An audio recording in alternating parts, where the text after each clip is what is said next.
On today's episode of The Unwritten Rule, we dove into Mizzou's bowl game, discussed that, basically rehashed everything that we didn't get to on Sunday because we focused on just the reaction from the Kansas game and Missouri winning that. So go check that out on the YouTube or on Spotify. Our just kind of rapid reactions we recorded right after the game. Just did a show just because that was such a big win. So basically, we talked about everything that also happened on Sunday and that Mizzou fans need to know about heading into this week. So we talked about the bowl game, of course, Mizzou getting Iowa in the Music City Bowl. Just gave our takes on that. We also got some reaction from recruits as well. Kenny did some digging for us. Recruit reaction to the Kansas game. So we have that for you guys as well. Bowl game reaction, talked about Armand Membou declaring for the NFL draft and a bunch of transfer portal stuff, particularly with Miller Moss and where things are standing right now with him on a visit, and some other positions to watch for Mizzou in the portal as well. So packed show. And then, of course, we did quick hits, Tigers in the Wild, headlines, Ken Sports Shorts, all that fun stuff for our usual Monday quick hits. Good show as we head into the week, as everyone continues to hopefully enjoy the Kansas win. And, of course, some big offseason stuff coming on the football front, as well as Mizzou builds toward its bowl game. So plenty to sink your teeth into. And let's get right into it without further ado. The Unwritten Rule starts right now. Marcel, where are you going with that disc? You are not putting that on again. Marcel, okay, if you press that button, you are in very, very big trouble. Attention.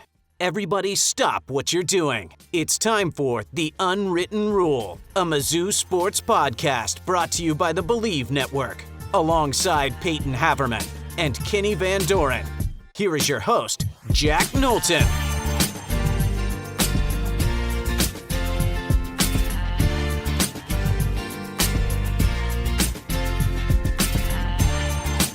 Welcome back to The Unwritten Rule. Today is Monday, December 9th, and Mizzou football has its bowl game. Got it on Sunday. We obviously had the emergency show because there was a big win in basketball. If you were living under a rock and missed that, Mizzou beat Kansas. So we didn't do a normal show for this morning, but we hopped on to kind of talk about the latest news with football. Of course, Mizzou getting the Music City Bowl, which we'll talk about in a second, but we are going to let basketball keep dominating the headlines to start the show.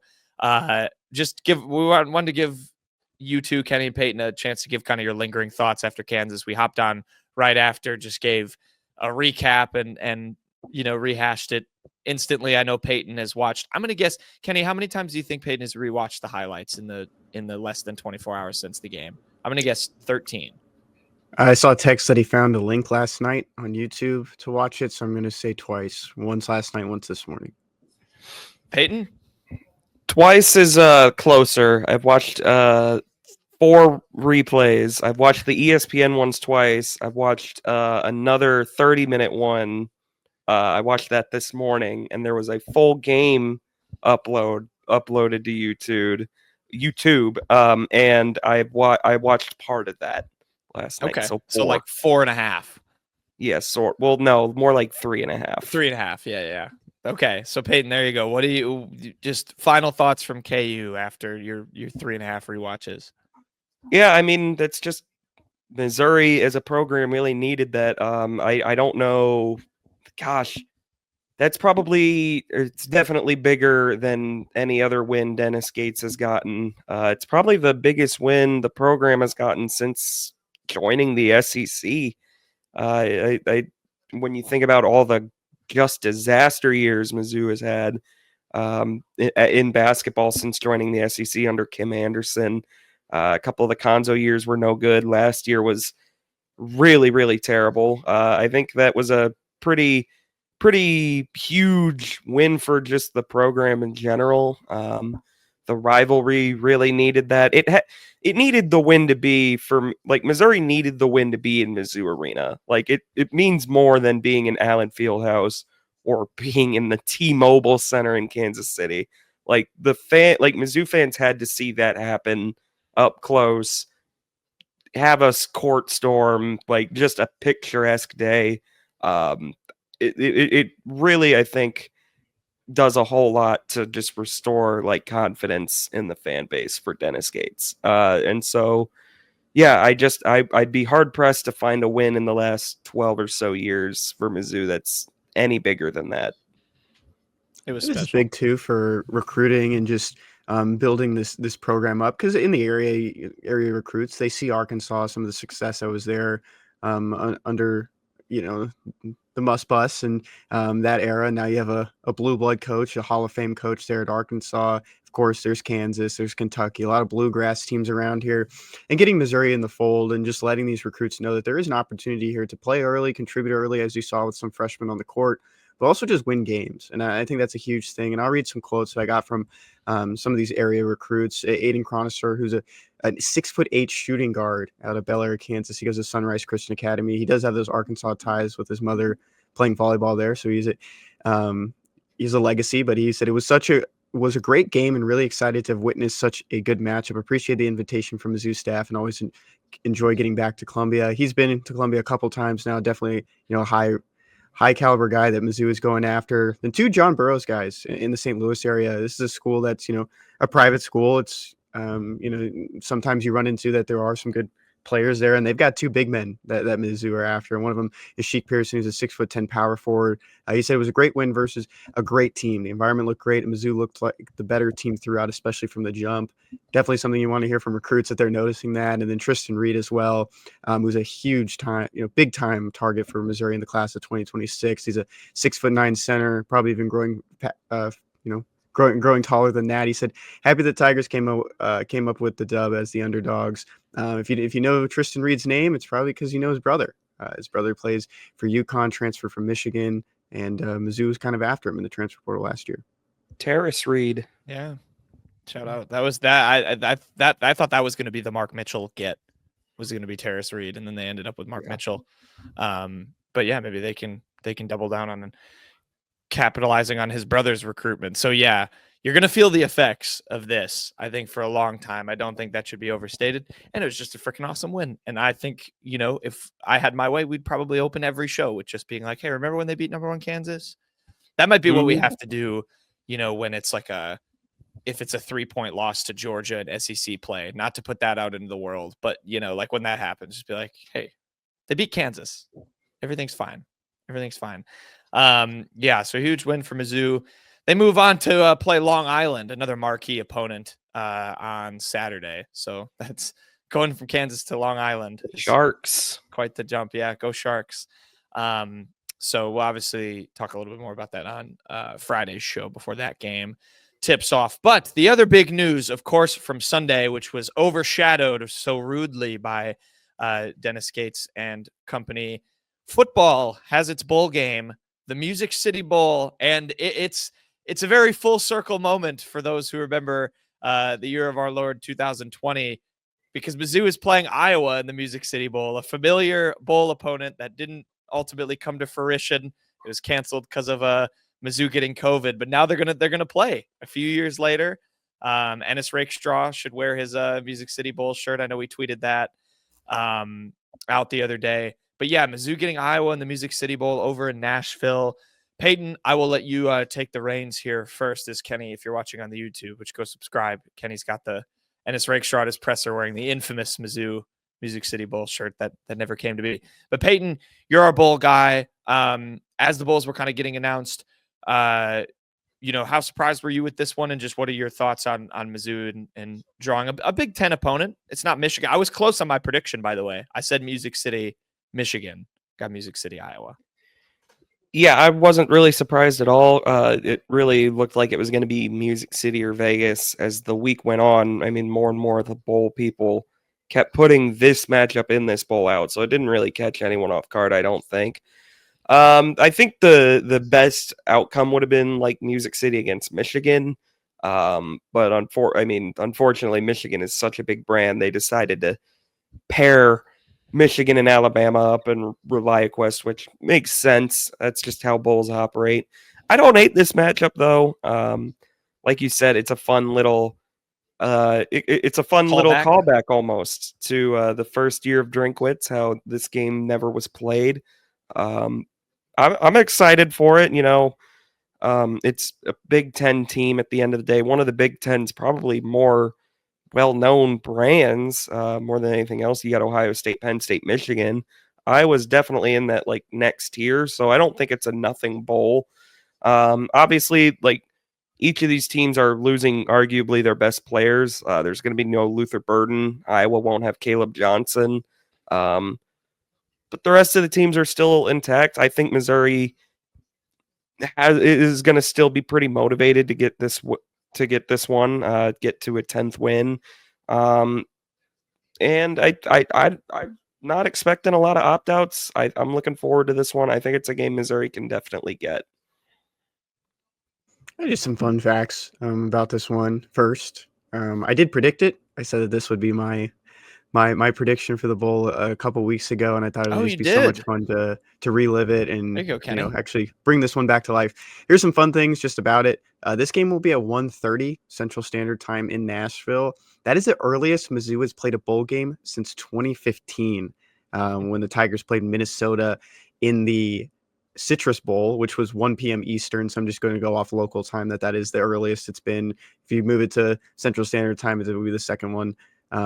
Still the same thing, but this is the first time they played on a Monday since December 31st, 2018 in the Liberty Bowl against Oklahoma State. So it's kind of unfamiliar territory.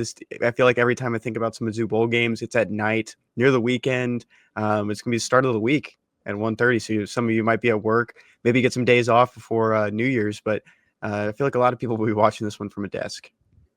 That's a good point. Start of the work week. Yeah, that is interesting. It is a kind of a weird time, but I agree. I'm excited for it. I do love the full circleness of it with, if anyone bought any merch, you now get some use out of it. Just sew on a 4 instead of the 0 in 2020. So you could, you have that ready to go. Yeah, I'm excited. It should be a good bowl, a good chance. I'm curious. I guess, we could speculate a little bit. Like Payton mentioned, Luther Burden, Iowa's not going to have Caleb Johnson. I think they're pretty banged up at quarterback too, right? Like that, I know we're going to talk about them more, as we get closer to the game, but that'll be kind of interesting. But for Missouri's side, like I do think the thought of getting the back-to-back 10-win seasons and all that stuff, I think we'll keep a good amount of players, in this bowl. I know, and honestly, we can just use this as a segue. One guy not playing in it because he's in the same boat as Mr. Luther Burden is Armand Membou, who declared for the NFL draft. So, I think it's interesting if you guys have any thoughts on like just opt-outs and stuff like that. I know we're going to talk about Membou specifically in a second, but yeah, just any thoughts on if a lot of Mizzou guys will play in this game and what you're maybe expecting from a, I guess, participation standpoint.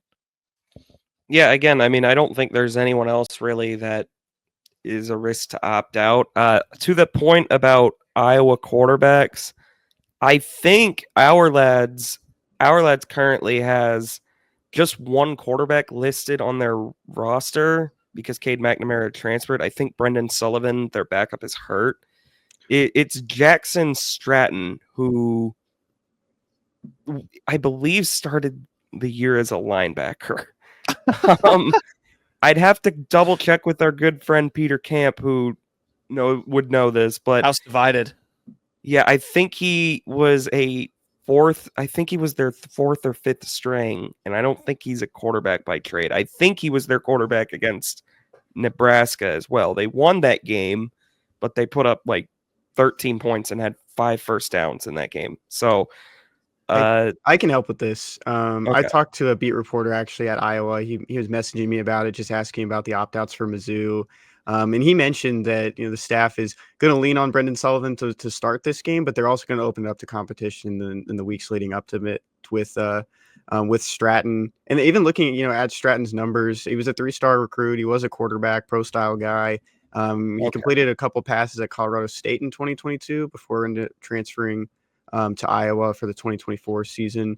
Definitely could have changed positions, but he did play some good amount of games at quarterback. But both of them look to be healthy, is what Elliot Kloss said from Rivals.com. And I'll throw out another guy that's not going to be playing in this game, and that's Jamari Harris, who opted out for the remainder of the year, and he's a starting corner.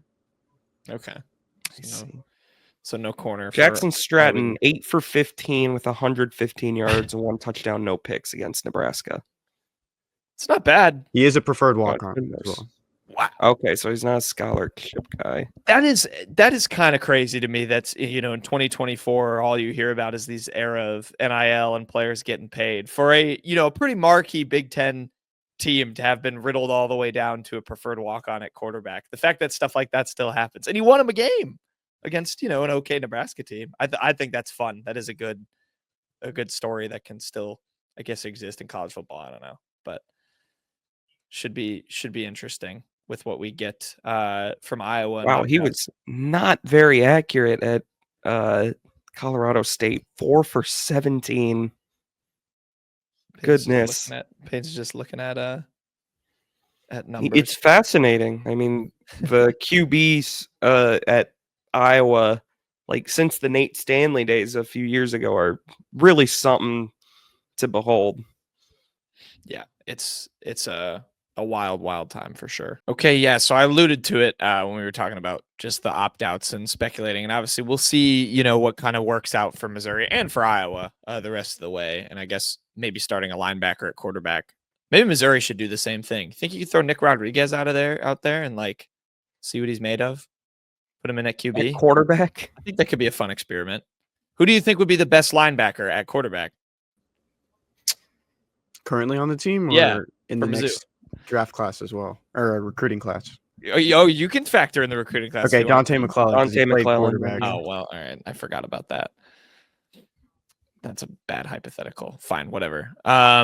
But yeah, we talked about opt-outs. One guy who is opting out, and like Luther Burden, heading for the NFL draft.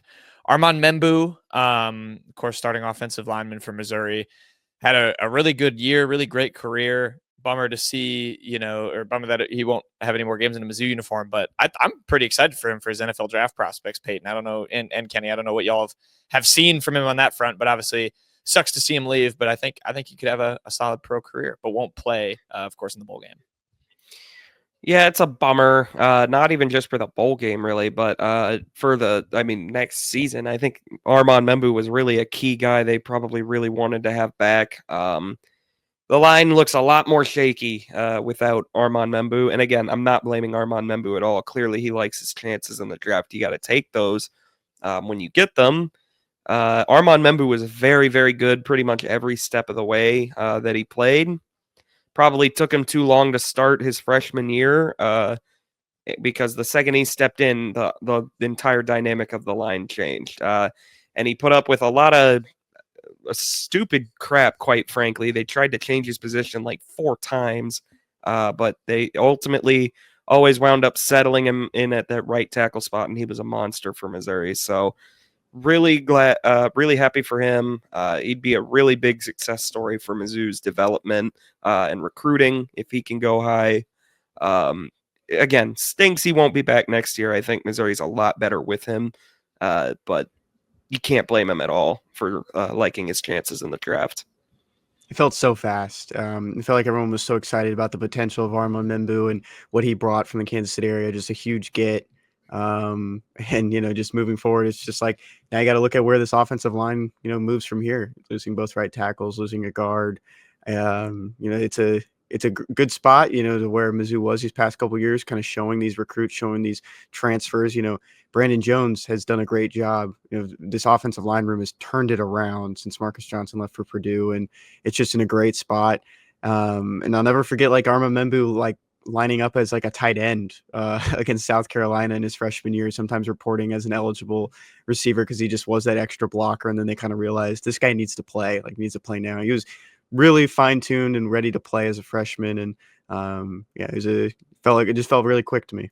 Yeah, I still feel like I see him oh yeah, future of the O-line, Armand Membou. And now you're like, damn, it's the past of the O-line, Armand Membou. But yeah, we obviously wish him the best, and I'm excited to see what he goes in and does in the pros. And yeah, I agree. I think you guys make good points. Brandon Jones, credit to him for how he's developed this offensive line, and a player like Armand Membou being an example of that with what Payton said with recruiting, I think could be really huge going forward. So we'll see, but best of luck to Armand, true son forever. Hopefully he's back on the sidelines, maybe during a bye week next season with the Philadelphia Eagles. I don't know. I picked a random team off the top of my head. We'll that'll be a fun spring when we just get to do draft speculation and talk. We went to the draft. That was a couple of years ago, and it's just been fun seeing more Mizzou guys get drafted. Anyway, on a tangent, from the now past of Mizzou football to some speculation about the future, particularly at the quarterback position. Of course, Brady Cook done after this year. There has been no shortage of names that we've thrown around on our own little lists and all that stuff. But one guy kind of emerging as a target, and you see him on the YouTube right now if you're watching, of course, USC quarterback Miller Moss, who entered the portal. Very exciting prospect, I think, for Mizzou. He's got a couple in schools interested in him, and Mizzou being one of them. Kenny, where are things at with Miller Moss and the general interest there, and on a visit, I believe, if I'm not mistaken? Yeah, I mean, I'll be completely transparent. It's very hard to get in contact with the camp of a quarterback who's a 4-star and a very high-end target for a lot of schools. But between him and Louisville, according to multiple reports, I don't believe you. I think this is really easy. Yeah, he didn't answer my call. So there's definitely a lot of people that have had those relationships for a while with him. And early visit this week with Missouri and then Louisville. And Louisville seems to be in on a lot of the guys Mizzou is after as well. There's 2 offensive linemen that Mizzou's targeting at the guard position, and Louisville is also looking to host them. So Louisville is probably going to be a team to watch in the transfer portal as well, and see if Missouri can beat it out for Miller Moss. Payton, what do you like about Miller Moss? I think it would be out of like the guys that are in the portal currently, I think he's the best like floor ceiling combination option. He wasn't perfect at USC by any stretch. I mean, he threw 9 interceptions. It's not what you want. He's not mobile, not near as mobile as Brady Cook. But there is clearly some talent in there. I mean, go back and watch that LSU game, man. He was making some big boy throws. I think Miller Moss, out of the options in the portal, I think he's the best one for Missouri, just for what Missouri needs. He's got 1 year eligibility left. I think the book is out. Like everyone knows, Missouri is kind of hoping to just get through a year, let Matt Zollers kind of get some seasoning in, then let him take the reins in 2026, hopefully, if all it goes well.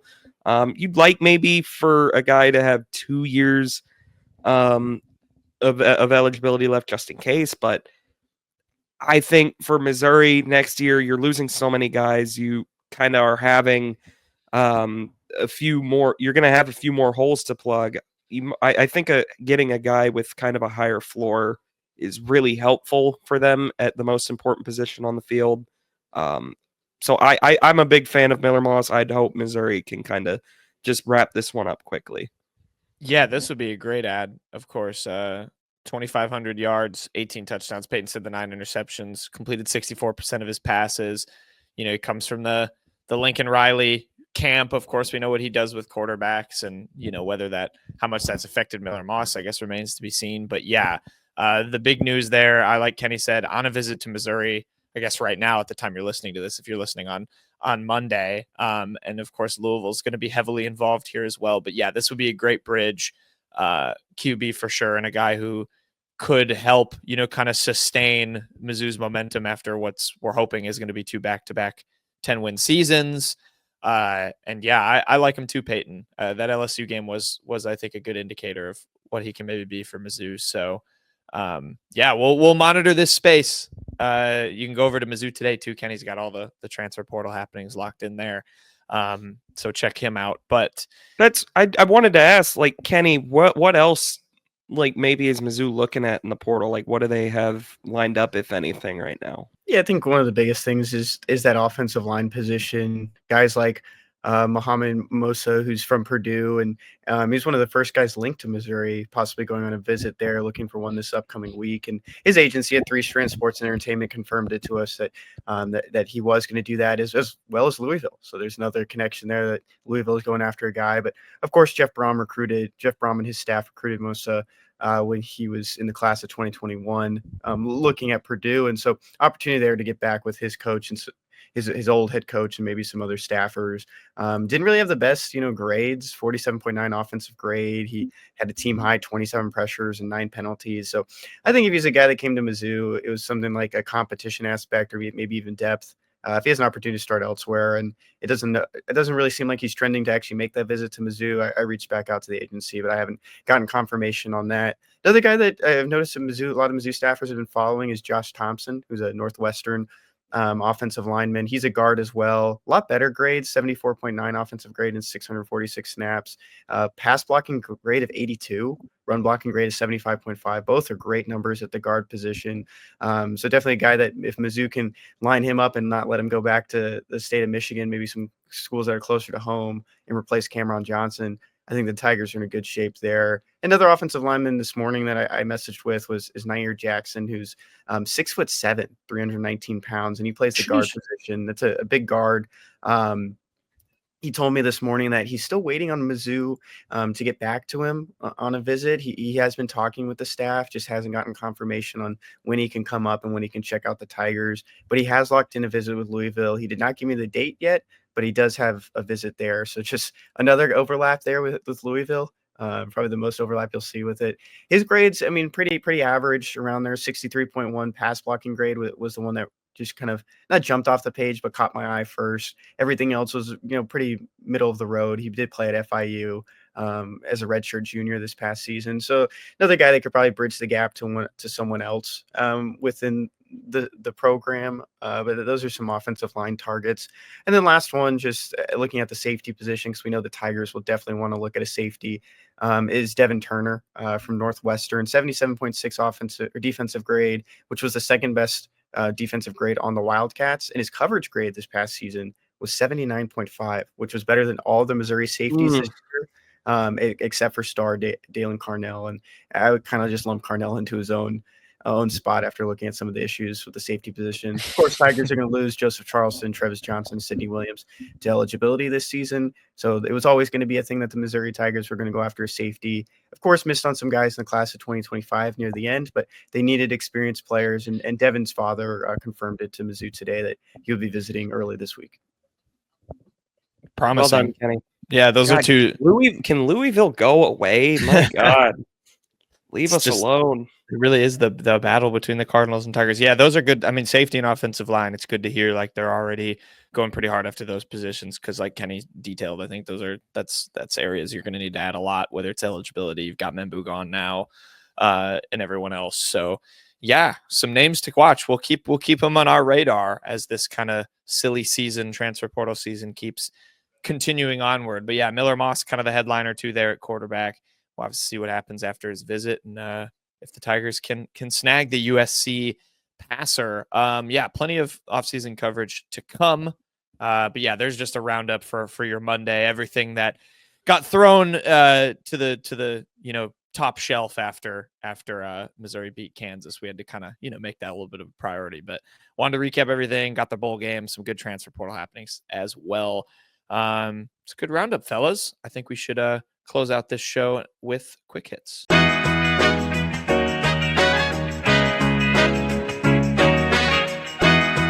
Okay, quick hits time. We're gonna get to our Tigers in the Wild, excuse me, in a second, and I'm excited for that because if you're watching on the YouTube, we got a fun one to kick it off. But Kenny, before you do your Tiger in the Wild, which is very fun, do you have a quiz for us on Ken Sports Shorts? Yes, it is bowl related. Might just say that Payton's not allowed to do this one, so we don't turn it into a TikTok again. But last season, Mizzou played in its fourth Cotton Bowl in program history, tying its most appearances with what other bowl game? Ooh, good question. Wait, can you say that one more time? Last season, Mizzou played in its fourth Cotton Bowl in program history, tying its most appearances with what other bowl game? Ooh. I have a guess, but I'll let Knowlton go first. I'm just going to do some speculating. I'm trying to think of for some reason my mind went to maybe, do you think they played in the Outback Bowl a lot, Payton? They've only been in the SEC. Oh, yeah. 12 years, don't forget. I think a Big 12, yeah. Liberty Bowl was another one I thought about. Or I guess it could be, but I don't think it's that. What ones are you thinking? Independence Bowl is my first guess. That's a good one. But judging by the fact that Kenny is being silent as a mouse, I'm going to have to say that's incorrect. Is it incorrect, Kenny? It is incorrect. Okay. The Cure Bowl. I need to just look at a list of bowl games. All right, I'll give a hint because you guys are taking too long. It is on the same levels of the Cotton Bowl. So it's a really good bowl. So it's a good bowl. Texas Bowl? No, Texas Bowl not on the same level. No. So Sugar Bowl, Peach Bowl, Citrus Bowl, Orange Bowl. Ooh. Correct. Yeah. It is the Orange Bowl? Thank you That very wasn't a much, guess, Waldo. but I'll take it. It is the Orange Bowl. The Missouri Tigers are 1-3 in the Orange Bowls all time. Last time they played in the Orange Bowl was 1970. Can you tell me who they played in 1970? No. In Penn the Orange State. Bowl? Yes, it was Penn State. That is Navy. correct. In 1961, Tigers played Navy. 1960, Tigers played Georgia. And in 1940, Tigers played Georgia Tech. Hey, I want some credit for saying Navy before Kenny Yes, said You it. didn't was get the the only- question right. That was the only game Missouri won, 1961 against Navy, 21-14. Lost to Penn State 10-3. Lost to Georgia 14-0. Lost to Georgia Tech 21-7. Barn burners, those games. Jeez. Your Missouri Tigers are 3-1 in Cotton Bowls. There you go. Good bowl facts. They'll add Including Music a City one. 14-3 win over Ohio State in 2023. They'll add a Music City one, hopefully, in a couple weeks. All right, Tigers in the Wild. Next segment, Kenny. This is a fun one. What's your Tiger in the Wild? Yeah, originally it was just going to be that Barry Odom won the Mountain West because I was just kind of setting up my my answers a little bit earlier in the week, and then he lost the Mountain West title game and took the job at Purdue. So Purdue will have back-to-back former Missouri staffers at the helm of the Boilermakers, and former Missouri linebacker and coach Barry Odom. It's pretty funny that Purdue the last 5 years just looked at the 2019 Mizzou Tigers and was like, yep, that's what we want to be. And they hired Ryan Walters, realized Ryan Walters wasn't it.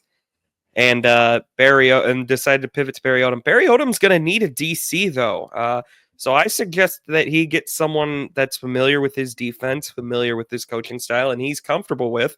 Ryan Walters, welcome back to Purdue, your new Purdue Boilermakers DC. But no, in all seriousness, I do hope Barry does well here. It's hard for me to imagine because Purdue is such a hard place to recruit. And they've been awful. Yeah, they just came off two of the worst possible years they could have had. They're the third school in that state now alone. They're in a tough area to recruit in general because there's just so many other big programs around. But Barry Odom also went to a notoriously tough program in UNLV and took it to heights that it had never been to immediately. So good luck to Barry Odom. I am a little surprised this is the one he jumped for, but all the best of luck to him. I'll throw out something too. I think there's a quarterback in Platte County. This is total speculation. I have no idea if this will actually happen.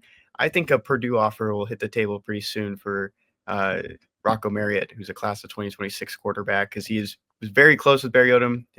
His dad played with Barry Odom in the 90s at Mizzou, had that offer at UNLV. It seemed like his true offer that he was kind of considering. He's been to Mizzou a couple of times on visits, but if he doesn't get that offer from Mizzou or any other big schools, I bet Barry Odom does give him that offer for Purdue. Jump on them. Keep those borders locked down and away from Indiana and Notre Dame, like Payton said. Yeah, good luck to Barry. I will never forget his weekly Friday sports talk Barry, I call him, when he would just come to the quad and just talk about Mizzou and the game coming up. DeMarcus Hasty is also on the recruiting staff at Purdue. There you go. I can stick around. Another tie-in. Shout out. Good Tiger in the Wild, Kenny. Best of luck to Barry Odom. Payton, what's your Tiger in the Wild? My Tiger in the Wild is going to be a current Tiger in a few weeks. I'm going to go with Sean Terry, the 3-star receiver commit. His team, Ironton, his high school, won the D5 state championship in Ohio. Ironton won 28-17 over Liberty Center. It was Ironton's first school title since 1989, and Sean Terry went off. He had an interception on defense and had 223 total yards and 3 touchdowns on offense. So just absolutely lit up the field on the biggest stage. So got to give Missouri fans a reason to be excited about the future. Yeah, build up the hype. Build up the hype. Early enrollee, they call him Scary Terry. He has a great relationship with Matt Zollers from multiple accounts I've seen. And I think the Tigers got a good one. It seems like he's just highly underrated by a lot of people. A lot of people wanted him to be Mr. Ohio football, just as how, explosive he's been on offense and what he brings to the table defensively as well. Seems like the Tigers got a good leader in him as well, and a guy who wants to be at Mizzou. Ironton's a badass high school name too. You got to be good at sports if you're Ironton. I mean, that is an Ohio football school if I've ever heard of one. I was told too that Ironton moved up a couple levels this year. Oh wow. Yeah. Clearly they're still too good, but maybe they'll fall back to earth when Sean Terry heads to Missouri. But yeah, congrats to him. I'm excited to see how he embeds. My Tiger in the Wild. We're going to the UFL, specifically the Birmingham Stallions, because they have signed former Missouri kicker Harrison Mevis. He will be a Stallion. He is, hoping to resurrect his career. Didn't work out really with the Panthers.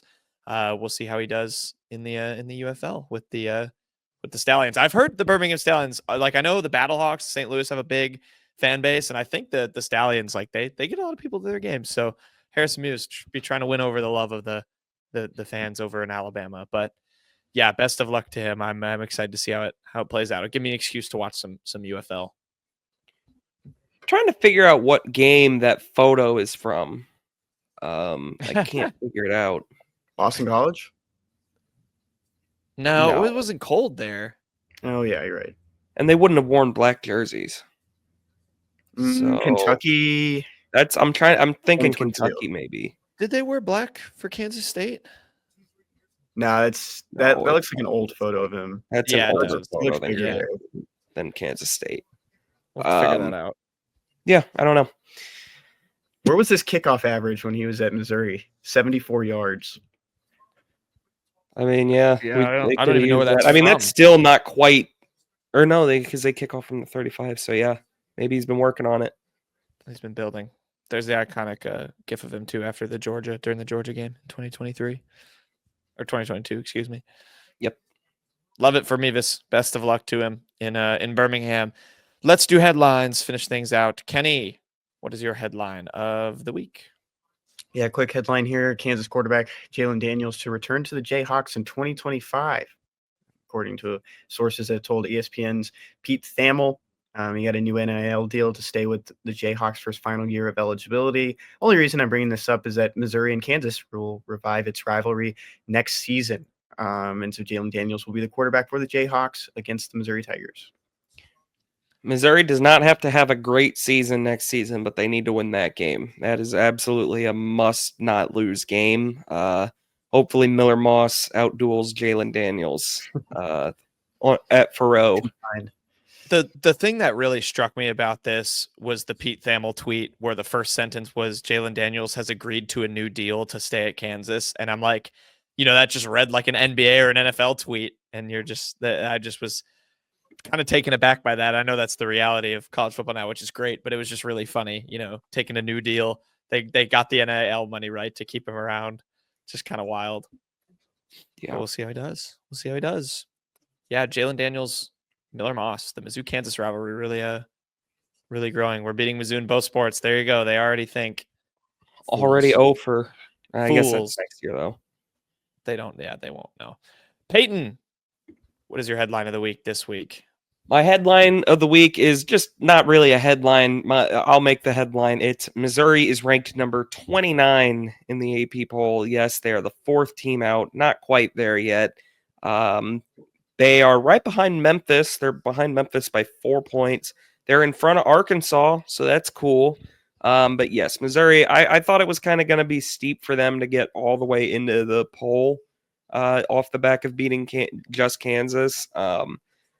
But they're close. I would honestly expect enough chaos to happen to where if Missouri just wins their blood donor games the next 2 weeks, they'll probably at least grab a 25 going into bragging rights.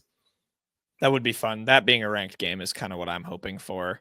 Yeah, good to see them. Good to see them sneaking in the polls. Deserve this. So Kansas, by the way, fell down to 10 after the loss. They've lost back-to-back games. So there you have it. The AP poll sneaks in again. It's just going to be a weekly appearance on the. Is Illinois not ranked right now? Oh, they sure aren't. I thought I just assumed they kind of were. Yeah, no, they only got 40. Missouri technically is ranked better higher than Illinois. Wow, I did not know that. Who would have expected these Tigers? Well, then you got to win. Yeah, bragging rights needs to be won. All right. Speaking of, I guess Mizzou teams, this is postseason success. However, Mizzou volleyball is my headline of the week this week. Specifically reads, number 25 Mizzou volleyball overcomes number 10 SMU to advance to the Sweet 16.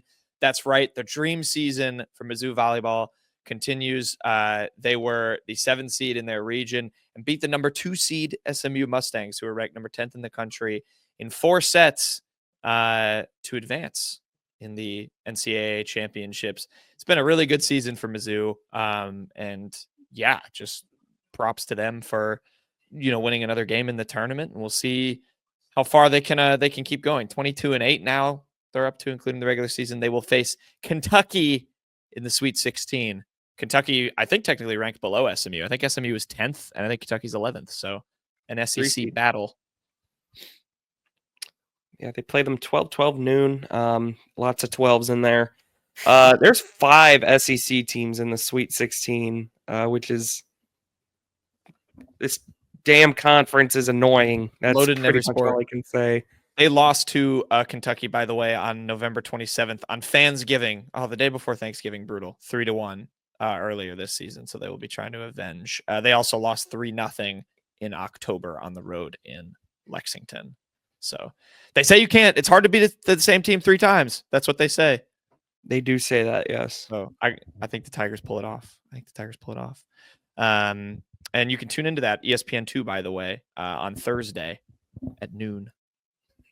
So tap in. I'm going to have that on the TV. See if Mizzou can get to the Elite 8. Yeah, that's my headline. Congrats to Mizzou volleyball. That's all I have, gents, for this here Monday edition. Hope everyone enjoyed. Kind of had to rerun down everything we were going to do on Sunday. This one comes from our favorite TV series, The Today Show. Guys, what kind of jewelry do rabbits wear? Like 5 carat something. No, yes, you're on the right track. 14 karat gold. There you go. Literal carrots. Good joke, Payton. All right, that'll do it. We'll be back Friday. We'll have more off-season stuff to chat about. And shoot, I'll give an update on Mizzou volleyball after their outcome in the Sweet 16. We'll put that in there as well. Hope everyone enjoyed the Kansas game. Hope you're rewatching the highlights. I think Payton might have watched it again during the show. I don't really know. It's hard to tell sometimes. Watching it right now. He's watching it right now. So go rewatch the highlights of the Kansas game and enjoy that. And we will see you guys next time.